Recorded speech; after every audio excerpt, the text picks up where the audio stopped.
Our next speaker is Mr. Modisenyane Mongane.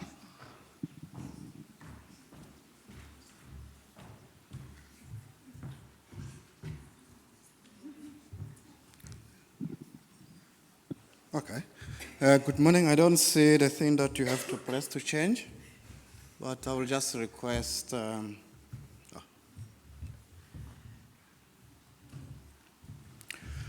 Okay, my presentation today is just about radioiodine. How do we measure radiation doses from the patient given iodine 131?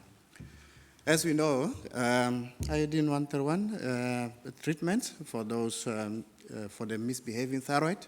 Usually we have uptake capsules that are in the ranges of 10 to 15 microcuries, and then from there we use a thyroid counter, and after that we give technetium, they do scans, then afterwards they decide what they want to do, what is the activities that they want to give. Once the patient has been administered with iodine, usually in the ranges of 10 to 20 millicuries, we have two problems that we have to face. Because of ALARA, keep the doses as low as possible to members of the public. We hospitalize, or the patient leaves the hospital. You know, that issue is a very difficult one to determine quickly, but we have SAPRA guidelines that we have to go through and see. But remember, with isolation, usually people, this reference at the bottom that says emotional disturbance, increase in medical bills, radiation burden to nursing staff and other personnel that are helping in the hospital due to hospitalization of patients. But now, if we don't do that, what about radiation burden to the public, family members, family pets, environment? And remember, we have to take into consideration socio-economic conditions of patients, okay, like education, housing in the family, household income, all those things that we have to take into account. We had a publication in 2017 where we just looked at release criteria of these iodine patients, and then we saw that the Germans are very sensitive to radiation, while the Americans are less sensitive to radiation, just purely based on the release criteria that they use. But, you know, South Africa, we are somewhere in between. What makes us, or makes this release criteria difficult is because we use what we say there as public patient transport, because our patients are coming from different areas. As we'll see now, there's the Republic of Free State. We are surrounded by provinces like Northern Cape, the Kingdom of Lesotho, and you can see, for instance, in Springbok, a patient will travel almost 1,000 kilometers to go to the hospital. If you release that patient, they are going to be sitting with other patients in that transport for almost 10 hours. Those are the challenges that we have to look into. But SAPRA says, you know, we have to release the patient when the dose rate is below 25 microsieverts per hour, or if the patient is given 15 millicuries and below. Now, the aim was just to determine the room mean doses and exposure rates post-treatment. Now, these are just the doses or the activities that were given in 2022 compared to what we are doing now in 2023, just to see which doses are mainly given. 15 millicurie mainly is given. I'm not sure whether is it because it's just below the SAPRA requirements or not, but we'll discuss that one. The materials and method. For this study, we used those personal alarm dosimeters and survey meter.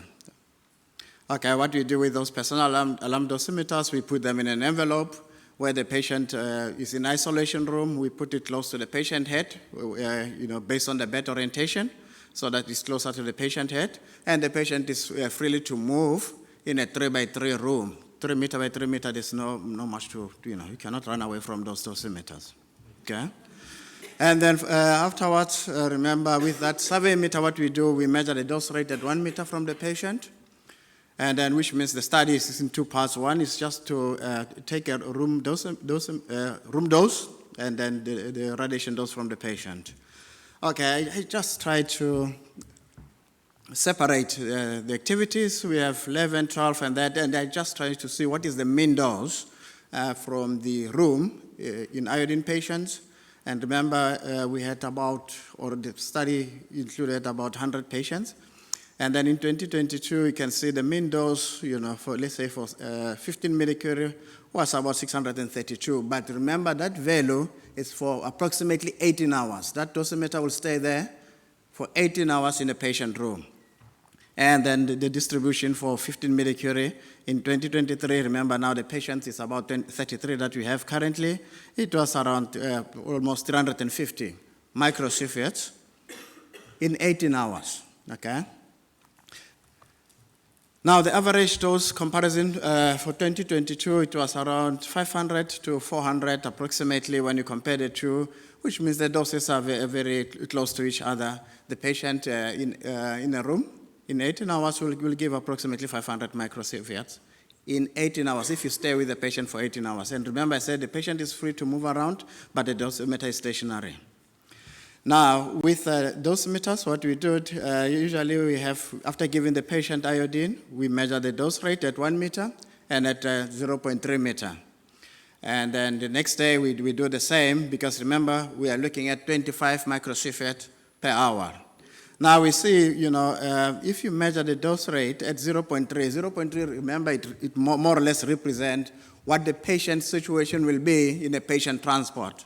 We see that the dose rate is 200, let's say approximately 213 microsievert per hour, which means if you sit with the patient for 10 hours, approximately, you might exceed 1 millisievert.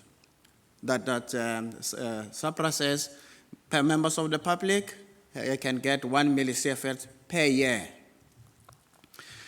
Okay, then the conclusion of this study, we can see that the doses in the room, are generally below 1 millisievert per patient, okay?